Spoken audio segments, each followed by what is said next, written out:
Good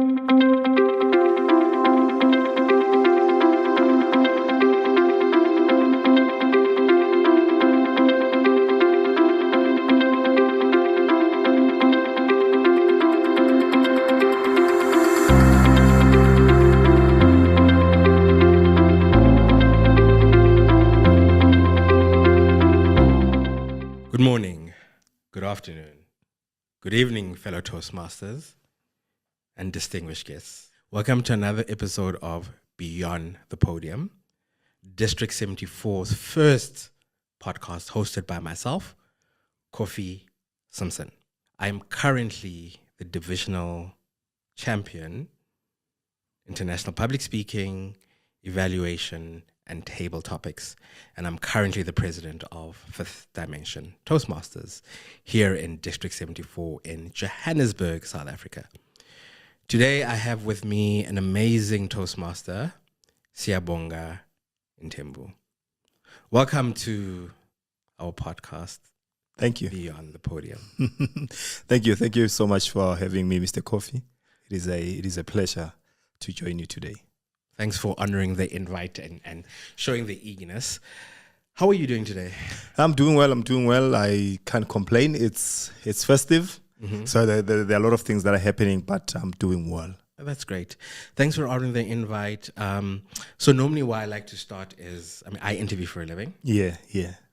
And the question we always ask is, tell us about yourself. We have your CV in front of us, but we would like to get to know a little bit more. So let's just start foundation.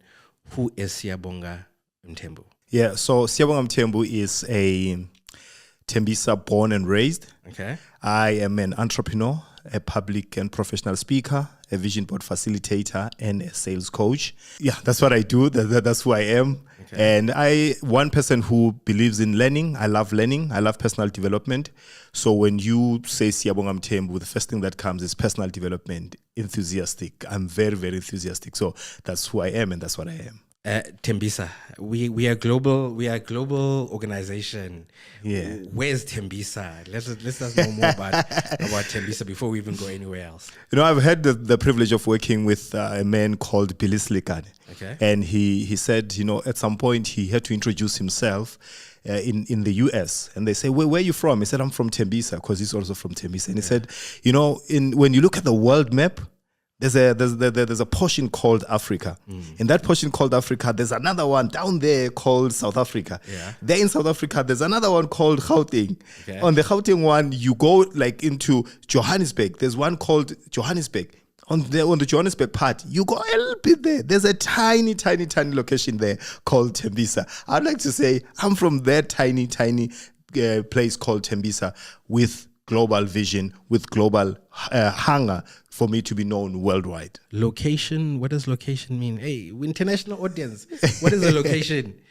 Yeah, so a location in terms of the South African language, a location they'll be talking about where you're from. Okay. But so when we say I'm from the location, it simply means I'm from somewhere. I didn't fall off the sky, or I'm not staying where there's no address. So a location is a form of saying I'm from a particular place. And Tembisa, the location is called 1632. I kind of get what you're saying. Why I also asked that question is I'm from a place called Butterworth, in the Eastern Cape. And it's amazing in the South African context, someone will say I'm from Limpopo, but then you deep dive, where's Limpopo, Polokwane or whatever. Exactly. And there's some areas where you won't necessarily say where the place is because sometimes people aren't necessarily aware. And one of the reasons I'm also honing in is that obviously from a Toastmasters perspective, I think as I prepare for a bit of a speech, I'm just like, you know what, should I really start adapting my speech for an international audience? So the international audience come and understand and Google what is Tembisa and where Tembisa is from. Yeah. But I feel as if you haven't really done your introduction in justice. Yeah. Therefore, we're going to have to go back and I'm going to have to extract the things that I know that I've read that you haven't brought so far. So you said you are I would say that I'm an author. An author. Entrepreneur. Public and professional speaker. A vision board facilitator. And a sales coach. Yeah. Okay. I like all of, and okay, that's one part. And Toastmasters, what are you in Toastmasters? So Toastmasters for me is school. Okay. Hence, when I say I'm a public and professional speaker, Okay. Toastmasters is grooming me. Toastmasters is the one helping me to present myself as a professional speaker out there. Up to so far, I've completed 2 pathways, which is presentation mastery. So every time when I do a presentation, I will always warn people that every time when I do my presentation, if my presentation exceeds your expectation, don't be surprised. I'm doing it professionally with Toastmasters International. So that's where I get the courage to say I'm a professional speaker. And currently I've been doing a lot of motivational videos because I've challenged myself over 100 days, where in the morning I share motivational videos. And that's after I've completed my pathway titled Motivational Strategies. Before, I never thought I could motivate. But with the competencies that I found from that pathway, I go out there and I share. So obviously when you share on the internet, it simply means you share globally, because there'll be someone commenting from India, someone commenting from Germany, America, and so forth. So when I say I'm a professional speaker, that the spinal cord is Toastmasters International. Okay. But now I want to dive in, because I know a bit about you and I've read, but now, what are you in Toastmasters? Do you have any roles? Have you been part of any exco, any roles from a Toastmaster perspective? Yeah, I've been in the leadership for quite some time, for all my years since I've been in Toastmasters. So I joined Toastmasters, it was in September 2023. Okay. And the following year, I became the VPPR of my club, which is Waterfall Story Masters. VPPR is? Vice President of Public public relations. I'm learning sometimes. We've got to realize that some people don't understand these exactly. So I would say I was doing PR for my club that time, and the following year I took up the role again, because I noticed that with Toastmasters you do not only learn how to speak, but you also learn leadership skills. Okay. So as a person who's running his own business, I started incorporating some of the things that I was learning from Toastmasters into my business, and I said there's certain things that I've missed. So I raised my hand the following year, and I became again the VPPR of my club. My club is Waterfall Story Masters. Yeah, it's Waterfall. It's situated in Waterfall, one of the best clubs in District 129. I'm not saying this just because. No, we've been like that club that shine, and those are the roles that I've had in Toastmasters. And last year, coming to this year, I was AD, Area Director. Another role that gave me an opportunity to learn leadership skills as a person who started his own business and started pushing. There are certain things that I didn't know. And when I was exposed to that role, I started learning certain things. Currently, I'm the current president of Waterfall Story Masters. So I've been in Toastmasters and I've been learning leadership skills, and public speaking and leadership skills is something that I've learned from Toastmasters. So those are my roles in Toastmasters. I think there's one role that in life that you didn't mention, and if they're watching, they might not be happy, and I'm going to emphasize this. Yeah. Talk about family. Are you not a father, a husband? Yeah, chief. Yeah, I am a father. Mm-hmm. I'm a husband to one wife, and I'm a father of 4 boys. Yeah, for sure. Because in South Africa, you could be a husband. You could be a husband too. Okay, I'm past that husband, but now I'm on the 4 boys. Yeah, 4 boys. I have 4 boys. In this economy. Yeah, I have 4 boys, and they are very resourceful. Everything I do, they want to help. So I do not feel like I'm carrying a family. Okay. I'm feeling like I'm having a family that we're pulling together. So yeah, as much as the economy is not doing well, I have people who are soldiers who are helping me. You are doing well in this economy. That's not doing very well. What do you mean? Yeah, I'm doing well in terms of like raising children who will understand that daddy need to be supported. Yeah. Daddy need us there. So that I'm doing well in that regards. Okay. Yeah, financial wise, obviously, I'm getting there. I'm getting there. Okay. Yeah. So you grew up in Tembisa, and then you completed high school. Yeah. And then what did you do after high school? When I was still in high school, that's when I started my first business, where I was selling perfume, selling clothes. So that for me, when I finished school, I said, you know what, I'm going to continue with making money. So I continued making money up until I got to a point where I was like, you know what, let me focus on education. So that's when I started investing on education.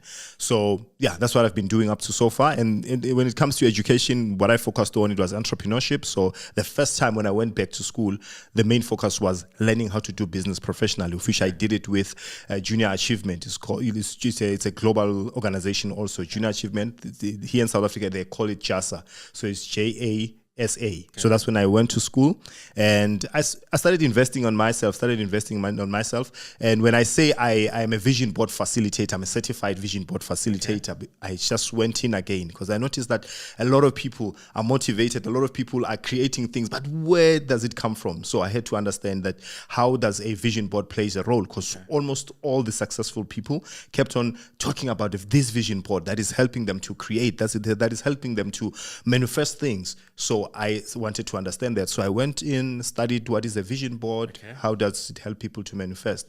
And when it comes to public and professional speaking, that's why I'm here in Toastmasters. Okay. Talent and skill is not enough.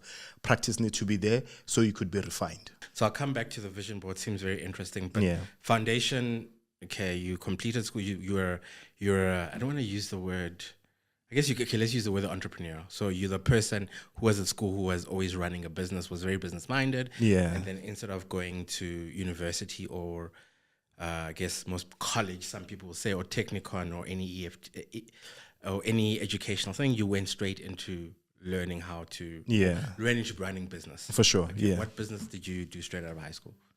So at school, so I always loved clothes. I loved clothes. I loved smelling good. So the first business that I did, it was accidental though. It was not like a business that, it was an incident, because what happened is I bought a T-shirt, and this T-shirt was big, and we were preparing for Fountain. So in my era, we used to go out, 1st September, we'd go out into these trips, and all of us were buying our clothes. So I happened to buy a T-shirt that was bigger than me, but at the store, than you as it didn't fit you. It didn't fit me. Okay. But at the store, it was fitting me. Okay. So what I think what those guys did, I bought from the idiot guys, So when I turned this side, the guy was holding the T-shirt this side. So from this angle, it looked like the T-shirt is fitting me well. When I turned, they were holding this side. So when I got to school, because like some of us brought our clothes, they were like, no, let's see what you bought. Let's see what you're gonna be wearing. When I was fitting the T-shirt, I noticed that the T-shirt was big. And one of my friends was like, oh no, see, this T-shirt is nice. How much can you sell it to me? And I was like, okay, how much are you willing to give me? From there, he made an offer. I took the money, and the offer that he made was good enough to get me 3 T-shirts. I took the money, bought 3 T-shirts, and I was selling to all my friends. And some of my teachers noticed that. And I was selling shares to teachers because they asked me, where are you getting this? So I started seeing the need. That's when I went into entrepreneurship. And when I got there, I saw perfumes. So I was specialized in clothes and perfumes. So that's how my business started. And then straight after high school? So straight after high school, I bought cameras. Okay. So another thing that I've noticed, so at school, there's this friend, he's a prominent businessman now. He's running gyms. At school, that guy used to take photos. And I was spending time with him. So I couldn't start the business because he had already occupied that space. Okay. So I bought 3 cameras, and I had them in different schools. So I would have students who are taking pictures there. After school, they come with the memory cards. I would go to Kodak, print out the pictures. So that's a business that I was running afterwards. Yeah. Okay, quite innovative. Yeah. It's actually very simplistic things that like someone takes and is able to monetize. Generate money, exactly. That's a very unique skill. I mean, I was quite entrepreneurial myself when I was younger, and I'm rediscovering that part of me. So I was the guy that sold sweets at the tuck shop, that ran things. In varsity, I was doing this. I had a car, I was a taxi driver. And when work came, that part of me died, and it seems like it's very igniting. And I think a lot of us struggle with how to run a business. And that's why I went into corporate, is I want to understand how to be professional, how systems ran, and those kind of things. And I seem to have gotten the gist of some of the things that I wanted from a corporate perspective. Yeah. So what other businesses have you run in your life? Yeah, so from there, I mean, one thing that I noticed is that I have an eye for good products. Okay. So the next business that I went into, it was a business where I was buying and selling products. So that's that's why I've developed this skill for selling. So I used to go to Joburg, used to buy products. So right there, that's when I started buying products and selling them, And from home, it's something that we also saw our parents doing. Okay. My dad has used to have a tavern. He has a tavern. I mean, I don't know what a tavern is, right? You don't know what's a tavern? International audience. What is a tavern? A tavern, okay, South African context. Remember? Yeah, so a tavern would say it's a bar, or it's a bar or a bottle store. Store where people come in, buy refreshments. We cannot say booze. Where they come in, they buy refreshments and obviously refresh. And my mom has a tech shop, more like a supermarket. Okay. Yeah, more like a super grocery store. Okay. So they run those businesses, and our entrepreneurial journey, or the hunger for entrepreneurship, started there because we could see that our parents are able to make money out of this. Okay. So that's how I got motivated to run my own businesses. Okay. So buying and selling is something that I've learned from home. And it was easy for me to do, but I would always look at what is it that people want. Okay. Because when you're running a business, you need to be in a position where you need to know that the product that you're selling is something that is selling or not. And I went into different businesses. So up to date, I've started over 20 businesses because of having that skill and because of identifying that skill. Okay. So you're saying foundational aspect, your parents sold a product called alcohol. Yeah. Refreshments. So refreshments. In those refreshment environments, basically how it works in South African context is that you have like a bottle store and people are able to purchase bottle and purchase drinks. Yeah. And they normally just sit and drink. It's not a restaurant kind of vibe. It's mainly just an alcohol kind of vibe that is mainly within certain... I don't want to use the word location. I'm trying to find a different word for... No, but it is what it is. You know, I hear. Yeah. I'm trying to contextualize because if we're saying that like Soweto is the largest township. Yeah. Okay, let's use the word township. Okay. Yes, I think that's the word I was looking for. Okay. Yeah. Township. All right. Specifically in terms of that. Okay. And then now you've just become a man that knows how to do things, how to seize opportunities, does X, Y, and Z. For sure. Sells A, B, C, and D, and has been able to create a living from that specifically. And through understanding that skill that you're able to influence, sell, persuade, you've kind of created a persona or a business or a skill around educating people in terms of how to sell. Exactly, yeah. Cool. How does that work? So I've had a contract with an entrepreneur supporter. Okay. So an entrepreneur supporter, it simply means this, so I cannot name them, but it's one of the biggest. So they have entrepreneurs under their care. So they took those entrepreneurs under in incubation. Now, when I first proposed to them, I said, I would like to be a sales coach for your entrepreneurs. But I said, no, but we have that covered. And I said, I bet with all your people, you are able to take them from idea stage to implementation stage to prototype to operations plan, marketing plan, business plan, but your people don't have a sales plan. Okay. So I've noticed that a lot of people have this wonderful product, but they don't have a plan on how they want to sell it. Okay. So I said, if your people, they have a sales plan, I would like to volunteer and give them sales coaching services for free. Okay. And we started calling their entrepreneurs. We asked them, how many of you, do you have a sales plan? No. Do you have a sales plan? No. So I noticed that there's a gap in the market. And the gap is a lot of people have wonderful products, but they don't have a plan on how to sell them. So how does it work? I work with individuals, people who are saying, see, I'm working for a company that sells certain things or sells certain stuff, but I don't know how to sell. I don't have the confidence. I coach those people to become good at selling. I work with entrepreneurs, someone who's saying, I have this beautiful product, but I'm not able to, surpass like the challenges that are there or hit the ceiling. Like I'm always hitting the ceiling. I'm not able to grow my business in terms of sales. That's where I come in. I sit down with them. We develop a sales plan. We create a persona. So it's coaching, but on the sales aspect, yeah. So for me, that's actually something like very unique. And I hear you on that is a lot of people, including myself, you have great ideas, but you struggle to implement and gain clients. Yeah. So for me, if I was the work that I do, I'm a talent acquisition specialist. If I was now to say, hey, listen, let me start my own recruitment agency. Hey, my biggest hurdle is finding clients, selling my product. And those kind of things. It's like that for almost everyone. And that's where you're able to that's where I come in, yeah. So I work with people. Currently, in 2026, I'm going to be starting a sales agency where we take over of your sales activities. Okay. That simply means when you are our client, we would have people that are dedicated to sell your product. Okay. Whatever product or service will be having people. So it simply means you will be outsourcing your sales to us. Because I've noticed that, yes, a person could be good in creating what they create, but selling it is another story. And that's where we come in. Okay. That sounds very interesting, unique, and different. For sure. And I just have one challenging question around that is now, with the age of digital media, digital marketing, is there a challenge for you in terms of, do you really need that to, or secondly, how do you combine the two? Yeah. So for each and every content that we come across on the internet, there's an objective to it. And when I come in, when you work with me, whatever content that you'll be creating, it will be for you to make a sale. So there are videos that are marketing videos. There are videos that are informational videos. And there are videos that are sales videos. That simply means after watching that video, one has to be motivated to make a sale or make a purchase, buy something, right? So that's where I come in. I could be working with you. You might not need to have people who are working with me to represent your company, but how you position your content.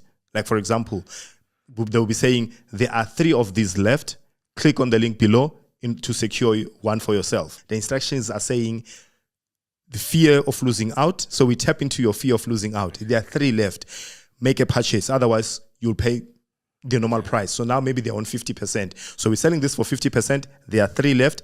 Make sure that you secure yours now. So a person will be motivated to do what? To make a sale. Yeah, so whether or not it's a verbal aspect, you can also bring it into videos, into digital exactly. media, content, radio, in terms of how you position and you get people. Yeah, the objective would be selling at the end of the day. Yeah. So I did say we're pausing on the visionary board. Can we go back to that? So you're saying that you've learned how to teach people in terms of creating a vision board, right? Yeah. What is a vision board? So a vision board is an exercise of creating your future in picture format. Okay. So a lot of people have been doing it for quite some time. And I mean, for people who've been in music, when we were growing up, though, you find a magazine that focuses on music, and we'll take that picture. There was always that picture that is in the middle. So it would be an A4 when you stretch it to be an A3. Okay. We'd post them in our rooms, like, that was vision boarding. Because you're looking at these artists, they inspire you, you want to be like them. The way you're positioning it, when you wake up, you see them. So you're always reminded that, you know what, I have a goal to achieve and to be like that guy. If it's Jay-Z, everything you do would be in line with what Jay-Z did. So that person becomes your role model. So I could say a vision board is a role model. It helps you to understand that these are the goals that I need to achieve. But not everything that we did with vision board, with vision boards, was able to manifest. Now, with professionalizing it has helped a lot of people, from companies, individuals. Now people are able to say, this is where we're going, and let's put a picture of it, the future. We're putting the picture of the future, so we can make sure that whatever we do, each and every action that we take, it's in line with what we want to achieve. So again, I always say vision boarding is more than cutting pictures and plugging them on the wall. It used to be like that, but now there's more to it. There's a science to it. Okay, interesting. So, I mean, I've never been to a vision board workshop, and I've heard about it. Do you collectively help individuals, or do you have, I know some people have like a sip and pain thing and a vision board thing. Is that something that you do from time to time? Yeah, so we work with different organizations. Okay. Sometimes it will be organizations that are saying, even businesses, companies, right? Sometimes the internal conflicts are caused by people not having the same vision. Okay. So the vision board is when people perform a vision board, it helps them to start understanding things from a same idea. Okay. That's saying, okay, this is the vision that we want to accomplish, and if I do not pull my weight, I'll be costing the team. Okay. So the vision board helps people to say, this is the vision and this is the direction that we need to go towards. Okay. And there's a quote that says, where there's no vision, people perish. So vision board brings life and it brings hope where people are seeing darkness. Okay. And if I bring it back to me, if I want a vision board, can I come to you, you teach me how it works, you give me a fee, or you charge me a fee, and then we work on whatever I want to achieve specifically in terms of that? Yes, that's how it works. So normally I would host vision board workshops, invite people, and as they come in there, each of the people who will be attending will create their own vision board. But now there's a manifestation process where we become intentional, because it's one thing to say you put a Bugatti there, right? And you say, I want to get a Bugatti by next year. we need to be realistic.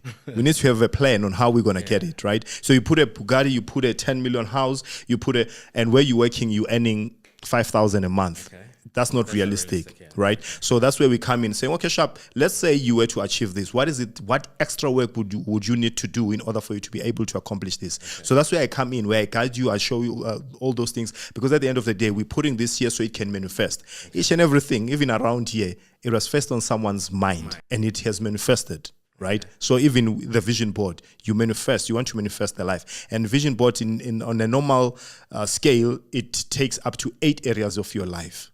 Okay. Health, wealth, education, family. So it covers 8 areas of your life. Yeah. Okay. I think I might be intrigued to try and start it. I struggle, like everything is in my mind, right? Yeah.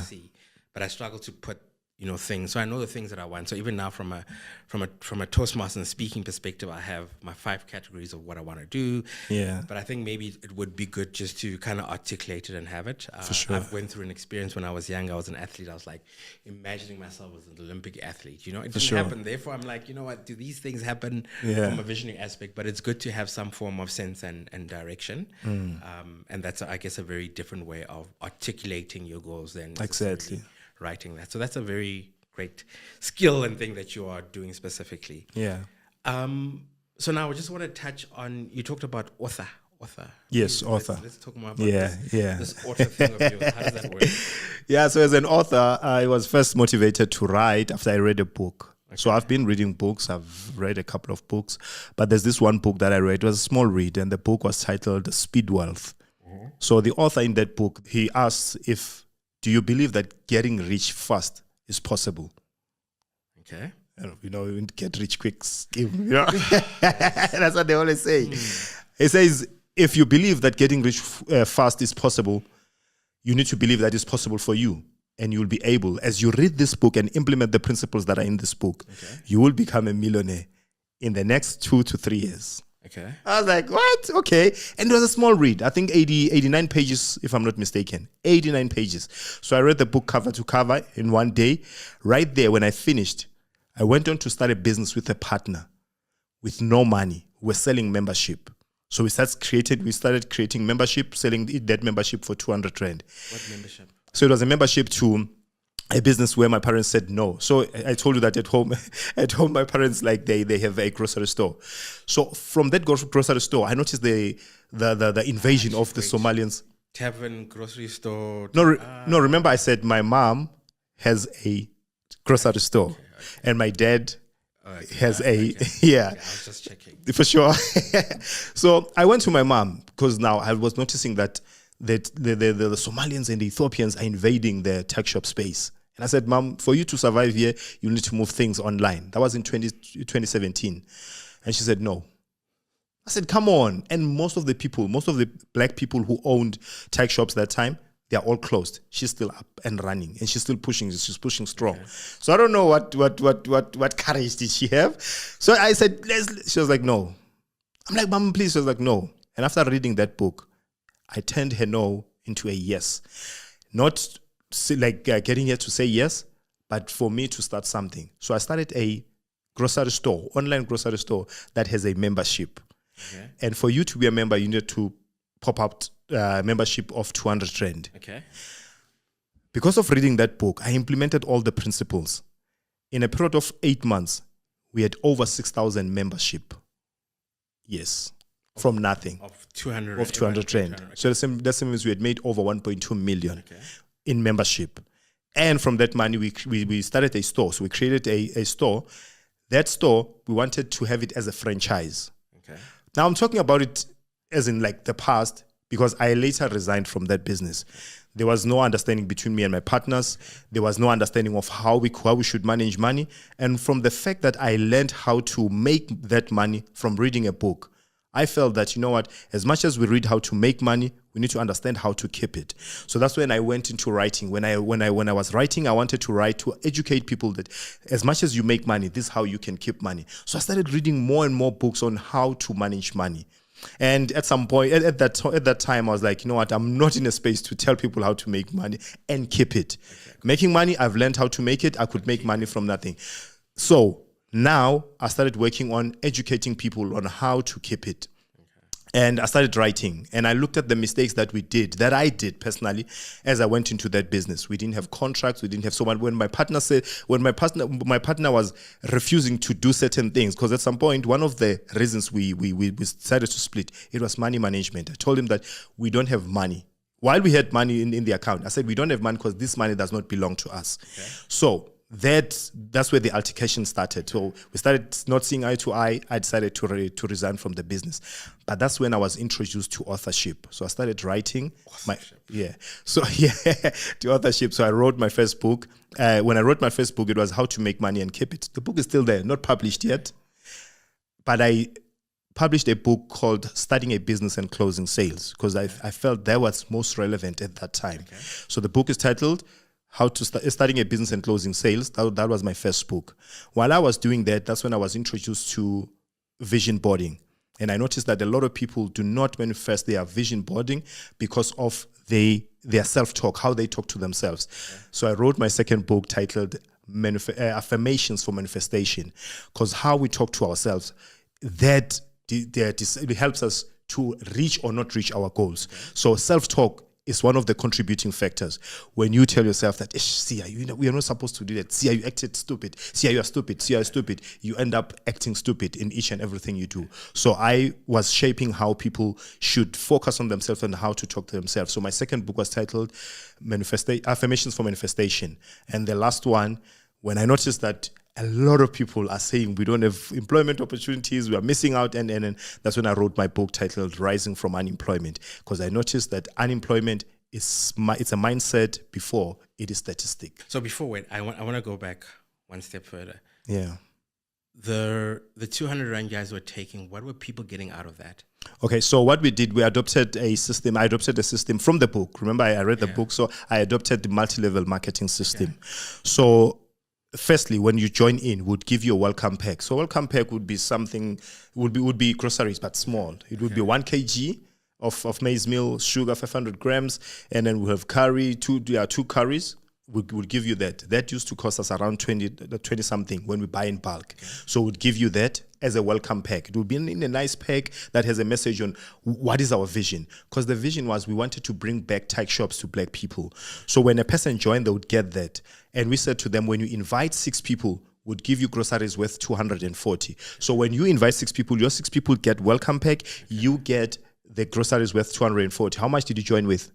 200. So is your money back? Yeah, money back. It's not a pyramid, because those are like, people say pyramid schemes. Okay, so yes, the difference between a pyramid scheme and a multi-level marketing. Okay. When we say we're marketing, we should be marketing something. Okay. So here we were marketing a membership of a product. Okay. So if as long as there's no product, then it's a pyramid scheme, because where are you generating the money? Okay. So the difference between a pyramid scheme and a multi-level marketing is that a multi-level marketing, the money that we should be using for marketing. Like a Herbalife kind of structure. Exactly.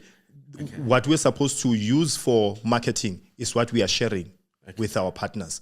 So up to the last level. So the last level, it will be you getting a fully equipped tech shop. Because the idea was we want to bring back tech shops to black people. So you'd get a fully equipped tech shop that has systems, but now would become distributors to that tech shop. That simply means as much as you can go to Macro, you go to these big stores to buy, we were supposed to be your first preference. It would be like a franchise. So that was the idea. So I know you're out of the business. Is the business that business still running? No, my partner went out of business, I think 6 months after you left. After I left, yeah. Okay, maybe it was a bit of a mess, but anyway, we're not going to get into that. But obviously now we've touched on the author aspect of things. So from what I'm hearing is you have 2 published books already. Right? 3 published books already. Yeah. And now the current one is Rising from Unemployment. Rising from Unemployment, yeah. And you're saying that to a certain degree, unemployment is it a structural or is it an individual mental thing? I'm saying unemployment, it's a mindset before statistic. Before statistic. Before statistic, especially for South Africa. Okay. Yeah, because you're having Mozambicans in South Africa who are not complaining about unemployment. You're having Somalians who are not complaining about unemployment. You're having Chinese who are not complaining about unemployment. But it's only locals who are complaining about unemployment. And why? Is because our people are selective. There are certain jobs that they will do. There are some that they won't do. I know I won't be liked for this, but the truth is opportunities are there. Starting your own business is one of the options, but people don't want to start business. And I've made peace that entrepreneurship is not for everyone because it's not easy. It's tough. But then, as I said with you, at first, we can get any job as a salesperson from any company. Okay. Still, because that one is not in fashion and it's tough, our people are not mentally strong to take over those opportunities. Yeah, you're touching on something very strong and I guess controversial to a certain degree. I have Uber bikes. Yeah. And I'm just trying to understand how this dynamic actually necessarily works, because we know that there's a high influx and it's a problem and people want to give those jobs to South Africans, whether or not South Africans want to be part of that. But I struggle, like my drivers are all foreigners. And I'm just trying to understand how they still enter, like from a block perspective or entering, because how is there space there? And then we're saying there's a 33% unemployment rate, et cetera, et cetera. Yeah, it's a very interesting thing. So you're saying sometimes it's a mindset, right? No, sometimes it is. I'm saying sometimes it's structural. Eh? I'm saying unemployment it's mindset before statistic. Before statistic. Yeah. Hey. And that is why I'm saying that I've never been employed. Yeah. I've never looked for employment. Mm-hmm. And someone might think I'm speaking from a point of privilege. I'm not speaking from a point of privilege. Yeah. Every day I wake up in the morning, I'm at the point where I want to kill decision making, because one of the things that is challenging us, when you have not been in a position where you have to do what you have to do, you are weak, man. Okay. Yeah. So, but up until you get to a point where I need to do this, irregardless of what is it that I need to sacrifice. So our people are not there yet. Okay. We're running a business like, for guys who grew up in Tembisa, I grew up in Tembisa. It's easy for us to say, let me go out, try something. If things that don't go well, I'm going to go back at home. There's a back room. So we're comfortable with back rooms. Okay. Yeah. So our mindset is not where we should be saying, I have to do it, do or die. We are not there. And there's this notion, I remember when I started working, and I mean, it's now become a well-publicized thing, is that obviously, structurally, if you study your STEM subjects, there's more opportunity. So that's your maths, technology role subjects specifically. So developers are in demand, data scientists, and that's where there's a lot of structural aspect. But the average guy that decides to go study psychology or marketing or anthropology, and then they get to a point where I guess economists would say that they are active people, but they stop looking for opportunities. And is that what you're touching on, is that there's opportunities, but people have just said, I can't find something, I'm going to give up and sit. I'm saying people are selective. Okay. So when you're in a position where you can select, it simply means you're still comfortable. A person who's not comfortable, they'll take whatever comes their way. Okay. Yeah. No, very interesting, and I think eye-opening. Sometimes we need to say these cutting-edge things, and it's very difficult. But I'm just looking at this book, Unlocking the Path to Abundance. So what are the key things that you talk about in your book here? Yeah, one of the things I talk about, there's something that a lot of people are not looking forward to when they check there, and that is personal branding. Okay. Personal branding, and that is why I started to add personal branding. We think that branding is for big businesses. Personal branding is for everyone. And we are all selling. That's another book that I'm working on. Okay. We are all selling. And your branding, how you portray yourself online, you are selling yourself a certain way. So if you are branding yourself as that person who's not taking care of themselves, a person who doesn't care about things, a person who's just living life, that's personal branding for you. And personal branding, I say here, it also contributes to the rate of unemployment, because at this point we have not positioned ourselves, we have not branded ourselves as people who are saying, give us any opportunity and we'll make sure that we make use of it. So personal branding is something that I say, take care of it, make sure and be intentional with creating your brand. So what do you, and I hear you on the personal branding and all that stuff connecting is, so what do we say to the first-time graduate who's entering the workforce, does not come from that environment? And now why I'm highlighting this is in the spaces that I've been, because I've recruited, and I feel, I have an honors industrial psychology, and there was a project that I worked on many years ago I was very passionate about, where within the bank we're trying to get actuarial scientists to become people that studied actuarial science or accounting, right? Yeah. But because they are first time and they don't speak English like I do, I didn't go to school like I did, I have a better advantage. Yeah. So how do we bridge that? Because now this person needs a job and now they're selling. And selling is what I've understood. Some people have it, some people don't. And their roles are target, and it's not part of it. Because some people, they just want to crunch numbers, and they've taken that opportunity. But what do we say to, within the context of society that we live in, is that navigating the work, and I don't want to use the word corporate because I'm from corporate, but I realize that there's still, non-profit organizations, there's hospitals, but people work in organizations who are entering for the first time. What advice do we give them around like navigating the discomfort and within those environments? Because as much as you're saying that you came from entrepreneurship environment, that gave you a foundation. I came from the blend of the two. I wasn't allowed to be entrepreneurial in school, but just go study. And that kind of helps you navigating that. I don't know what advice you would give around that. One thing about humans, we are the only species that can be anything we want to be. Okay. A cow can only be a cow, and a cow can only do what cows do. What goes in cows' mind? I'm just no, a cow, history has shown that cows cannot do what lions do. Yeah. Lions can only do what lions do. And as humans, we can hunt. Okay. As cows, as humans, we can hunt as lions do. We can just sit and be like couch potatoes, like others, like other animals are doing.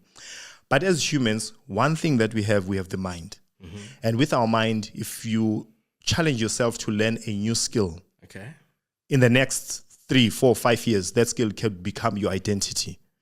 Now, when you go into a space where you don't know a lot, number one, find people who are excelling in that. Befriend them.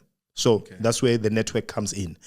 Understand how people are thriving there, who's big there, who are the big names there, and make sure that you acquaint yourself with these people. Immediately when you start spending time with them, you will see how they do those things effortlessly. Okay. Secondly, get a mentor. Get a mentor. There's always someone who has done what you want to do. Okay. And in most cases, most people who are successful, they are willing to give information. It is those who are not doing well, those who are lacking, they will see you as a threat. But people who are accomplished, people who have made it, they always open doors for others. So my advice would be network and get someone to guide you. But I'm a graduate. I don't know anyone. Like, this is the first time I'm entering. It's a reality, right? It's a reality for sure, yeah. And for me specifically, I've gotten that advice, and I'm slightly in a better position than some people, and some people are in a better position. I remember when I went to boarding school, the first grade 6, the guy who I'm going to speak to on a podcast, he's coming out, he was adopted, was the head boy. This guy is writing plays. I had never seen that. It's already touching computers. Yeah. I'd never come from that environment, and it gives a struggle from a back foot in terms of, as you're saying, is the way some of us were taught is you do this, you do this, you do this. And thinking out to realize that there are other people that are willing to help. And just even from an African context, one of the things I was even speaking to a friend about 2 days ago, and I'm reflecting, is we go and ask each other for advice. We must go ask our parents for advice on certain things, right? But their exposure maybe also be very transactional and limited in terms of their environment. That makes sense. But I hear you in terms of advice, but I'm also saying that it does become very challenging with people that are only entering, first-time graduates that don't know how to enter the corporate environment. But there are people that are doing amazing things. For me, I believe that Limpopo is the smartest province in this country. If they had the resources, it would be different. And I see people come from Limpopo and they are doing very well in the corporate space and navigating because, the intelligence has helped where they went to institution and, but academics and personality are two different things. For sure. And Lisesho Khanasha says that if you want to do well in corporate, you got to find levers. For sure. And that's how true. to pull levers and stuff. That's true. Not, then it becomes a bit difficult. But I hear you in terms of obviously navigating and looking for opportunities, and some people are not that hungry. Some people are not that hungry. And one in my book here, I've repeatedly spoken about, I wrote about volunteering. About volunteering? Volunteering. Okay. Volunteering opens big gates, There are a lot of opportunities that people are finding themselves, taking advantage of because they volunteered. Okay. And when you volunteer, remember, when they now looking for someone, you become that first person whom they, especially if you have proven yourself. So you get an opportunity to prove yourself as to This is how I perform. This is how hungry I am. So I would say, number one, network. Okay. Number two, you make sure that you volunteer and you get a mentor. It helps, and I mean, it helps. I'm in a space of now trying to get into malls, right? Okay, yeah. And because of some deal I found, now I've seen how people get into malls, because I just never knew, and then now I'm in the right space. And a friend says, when you're in the right space, opportunities They start find you opening. exactly. Someone's now offering me a car wash. I've always wanted a car wash, but I just didn't even know the how Exactly. of doing that in that Exactly. in terms of, so obviously relationships help with that For sure. specifically. Now I want to understand Toastmasters for you. What is your why on Toastmasters?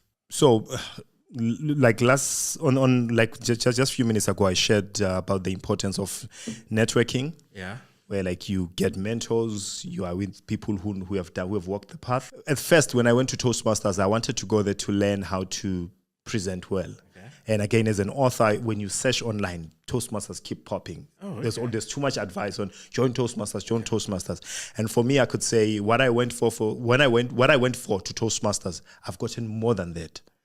Because the idea was, I'm an author, I want to get my book out there, and I want to make sure that I increase my presentation skills. Okay. And when I joined Toastmasters, when I did my first corporate gig that paid well, it was with Tiger Brands. Oh, okay. It was because one of the people who was a decision maker there is a member of my club. Okay. That's the benefit of networking. It's all about who you know and who knows you. Okay. Because again, you could be knowing people, but if they don't know you, then it doesn't help. Now, number one, networking. For me, Toastmasters is a good space for you to network and do business, especially if you are a person whom like your business like involves people, interacting with people. Toastmasters is a good space. Again, you can never say, you know what, I know it all. There's always room for improvement. And with Toastmasters, you always get an opportunity to grow. Currently, on my vision board workshop, I have DTM there. And I can tell you, I'm just one activity away from achieving DTM status. So DTM, it means Distinguished Toastmaster. That's like PhD of public speaking. You know? Yeah, that's like PhD of public speaking. But now, with that, I've spent time with people who are DTMs, and they've been sharing with me. That's why I'm saying to you, people who have made it, they do not keep information to themselves. They share information. So they've shared with me. They told me, "See, this is what you need to do," and I've followed the path. And it's so happened that for you to achieve what they've achieved, you have to do what they've done. So with Toastmasters, I'm learning and leadership skills again. I'm a person who's been running his business, and I'm from the township. Having to run a business using the township mentality, you'll be considered informal. But now I'm starting to do things formal because I'm exposed to people who are doing things formal. I'm taught how to lead like a leader who's polished, a leader who's taught how to lead. So that for me, with being to Toastmasters has helped me to position myself, and it's helping me to grow myself as a person who's professional and doing things professionally. Okay. Yeah. I like that. I mean, I always see you in a suit and tie. Is that part of the branding thing? Is that the professional aspect of things? Yeah, this is branding for me.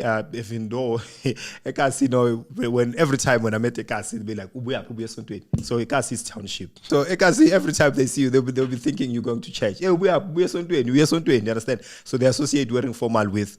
So it's all about changing environments. Whereas, like when you go to other places, when you dressed in suit, people start taking you serious because they can see that this person is formal. This person takes themselves serious because it is in taking yourself serious where people start taking you serious. So this is part of my branding. It's part of what I feel comfortable in. I feel comfortable in this. I tried to wear a suit and I was like, nah. Let me stick to this and for sure, yeah. But also the reality is, the rich people are the ones that walk around in shorts and slops. Eh? That's 100% correct. That's 100% correct. And I mean, if you are in a position that I'm in, you still need to build. You still need to build that name for yourself because most of the people who are there, these are people who have made names for themselves. So people don't have to. You know what? You don't have to sanitize yourself when you get into a place. You're already known who you are. People already know. So it's easy for them to attach your results to how you look. Okay. Yeah. So what next for you, Toastmasters, this coming year? Yeah, so for me in Toastmasters is to share what I have learned. I've noticed that the only way for a person to grow, you need to keep the abundance cycle moving. You need to keep keep it moving. I'm the current president, and I want to learn more. I'll be getting my DTM status very soon. It's something that it has been a goal for me. So in Toastmasters, within these 3 years, I was able to I'm about to reach the highest level.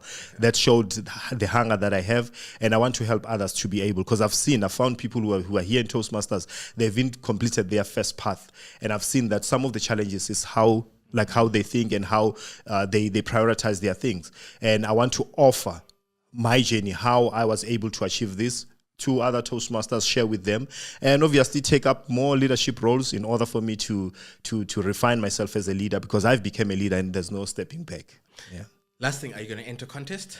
Yeah, this coming year I'm entering contest for the second time. The first time my speech was was inappropriate, but now I'm coming in with you refined, you've learned. Yeah. So last year I didn't have the opportunity. This year, in fact, I didn't have the opportunity to participate because I was area director. So as area director, you can't take part. But for the coming year, I'm coming in, and yeah. Coming in strong. I wish you all the best. I may compete. We may see each for other. sure. Yeah. I am scared. and one of the things that I love from a Toastmasters perspective is you're in the Springbok squad, right? For sure. And it's about let's all achieve. It's not necessarily as much as there for individual.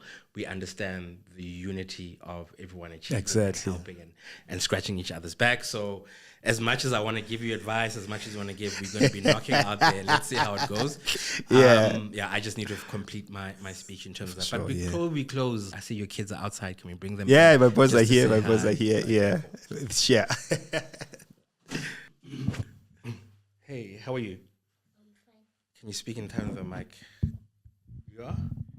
I am Luyanda Mthembu. You are Luyanda Mthembu. Okay, nice to meet you, Luyanda Mthembu. How are you? How old are you? I'm 7 years old. You're 7 years old. Why did you come here today? I say I came to support Daddy. We like it. You're fine? My speaker. Wait, actually, maybe I'm not doing justice by making sure you don't see this. I can see you.